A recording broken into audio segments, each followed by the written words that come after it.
Hey everyone, it's me, Arthur Kade. What a busy month it is for you, Duff Goldman. First of all, man, I'm a huge fan. I was just watching you cook up, I guess cook, bake. It would be bake, cook, technically. yeah, I mean, whatever, whatever, right? yeah, totally. Either way, it looked really good. I saw Thanks. Matt Lauer was like tearing it up, and I was like, oh, I just want to join him right Look now. good. I got some. I'll go get it for you. Don't tell me. I'll end the interview right now and just be like, let's just head up. But you've got a busy month ahead with TV appearances. I do. Thanksgiving's coming up, so tell me all about the TV stuff coming up. So right now is the Holiday Baking Championship, and this is our third season, and it's just, I mean, the show has just exploded. It's awesome. And, you know, I mean, it's cool because it's really become kind of part of people's sort of holiday tradition now. People watch the Holiday Baking Championship, they watch us judging, they watch all these guys cooking, and they get really cool ideas, and they take it home and they actually bake it. It's really fun. It's really fun. Has it blown your mind to see how much baking has just elevated? I feel like the Food Network has just taken the whole art to a whole different level now. You know, it really does, you know, because like for me, like I remember when they first asked me like, hey, you know, we want to come bring a camera crew and film you guys in your bakery. And I was like, that's going to be the most boring show anyone's ever seen. Because I mean, you know, cake decorating is like, you know, like it's a lot of dead time. And so, you know, I was just like, I don't know if that's going to work, but it did. And it just seems like since then, it's just people like baking shows are just huge now. And there's something really fascinating about watching people bake, kind of watching sort of what goes into baking. Because I think the thing is, a lot of people are really afraid of baking. You know, they're afraid of, you know, measuring is really weird. They think you need to have a degree in physics and chemistry and math and all these things, but you don't. And I think that when people see it, it kind of gets demystified a little bit. And they're like, oh, okay, I could probably do that. And it kind of makes it a little bit more approachable. And I think that's why so many people are really getting into it. How has it changed your business? Obviously, you know, everyone knows now Charm City, but how has it changed the business having the public profile that you have?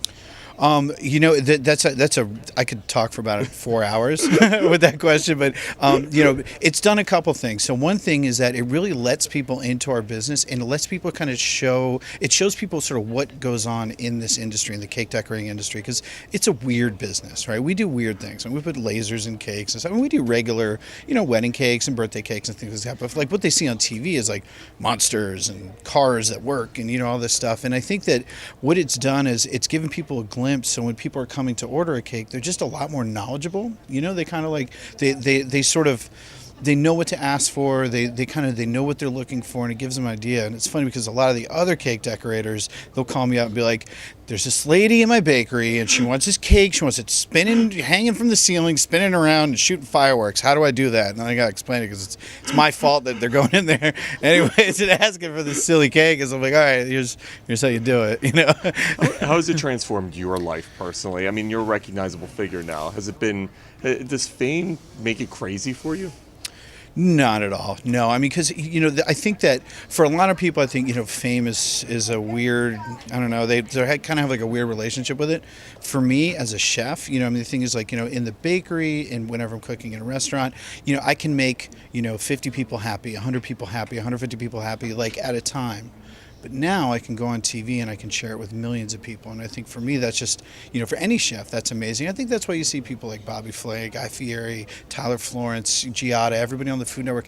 We love what we do because it's just like what we do in a restaurant, but we're just sharing it with a much bigger audience. And I think that there's something very fulfilling when it, you know, people come up in the airport, they're this big.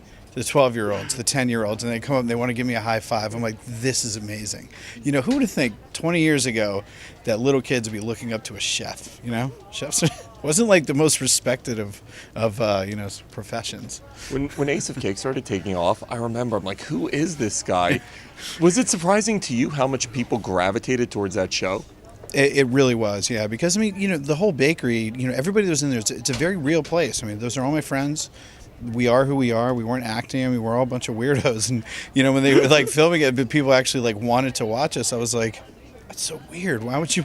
Okay. I mean, you know, I guess it's sort of a hit. Yeah, right. You know, it was kind of a thing. I mean, and, you know, what was nice about Ace of Cakes was that none of us really cared about being on TV or being famous. You know, it was never a thing. It was just, we are who we are. And the thing is, when the cameras went away, we act exactly the same. We still do crazy stuff. I had Catherine and Sophie from Georgetown Cupcake in my studio recently, and I remember asking them the craziest and coolest cupcake they ever made. I want to ask you the craziest and coolest cake you've ever made.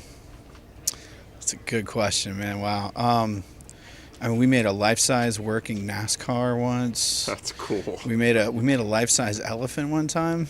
I had to drive it from Baltimore to Arizona. It was a nightmare. How do you transport something like that? Big truck. That's awesome. Big truck. And then I think probably the coolest was we made a life-size working R2-D2 for George Lucas. Speaking of which, you saw Carrie Fisher's here today. Yeah, too. totally. That's something you've got to show her and be like, by the way, check this out. She'd be like, yeah, great. R2. Yeah. She'd make me my dog Gary. Yeah. How about coolest celebrity encounter? You've got to have so many celebrity fans. Oh, man. Okay, so I was doing some sort of media thing. It was like the AOL, like AOL Live or something like AOL that. Here. Build. AOL Build, yeah. So I was doing AOL Build. And, you get to meet a lot of celebrities and just everybody's people, it's cool. And I was walking out and Sam Rockwell was walking in. And I'm a huge Sam Rockwell fan. And I was like, whoa. And so I started talking to him. He's like, hey, you're that cake guy. And I was like, yeah, dude. I was like, you were the president and, Hitchhiker's Guy. And he was like, yeah. So, yeah, just so just one of my favorite actors. So that was kind of cool. I think George Lucas, though, honestly, getting to meet the guy that made it okay for people to like fantasize about space magic and laser swords and stuff that guy's just George Lucas has done so much for just the creativity of the world and has let people kind of just let themselves off the chain and just think and be creative. And I think that because George Lucas told everybody like, listen, it's okay, you can be a total dork and it's cool, and like I don't know, I feel like we all kind of owe him a debt, and so meeting him was, for me, just huge.